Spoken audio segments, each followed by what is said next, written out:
करीन, मालिकाही सोडवेन, हो ग प्रॅक्टिसही करीन. आता जा बघू तू. हुश्य गेली एकदाची. अगं बाई, कोण पूर्वा का? ये ना, काय म्हणतेस? कोणाशी बोलत होती? अगं आईशी. नुसते बोलत नव्हते, ते सर्व सुरांचे पालन करीन असे सांगत होते की अगं पूर्वा, सकाळी उठल्यापासून ते रात्री झोपेपर्यंत आईची कटकट सारखी सुरू. दाटणीचाच आवाज आला पाहिजे, खळखळ चूर भरा.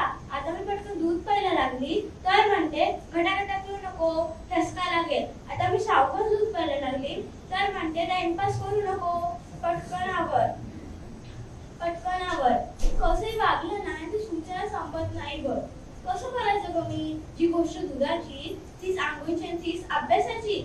एकदा म्हणते पटकन घरचा अभ्यास कर, पण भरभर द्यायला जावे तर म्हणते देखील किन सोडू नको, अक्षराकडे लक्ष दे.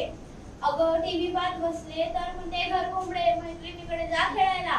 तुझ्या घरी खेळायला यायचे त्या म्हणते भडकवाने जरा घरात बसायला शिक. कसंही वागलं नाही तर सूचना संपत नाही ग.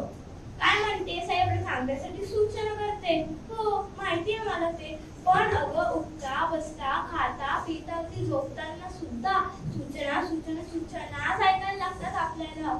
अगं एका दिवशी आईचे सर्व सुरांचे पालन केलं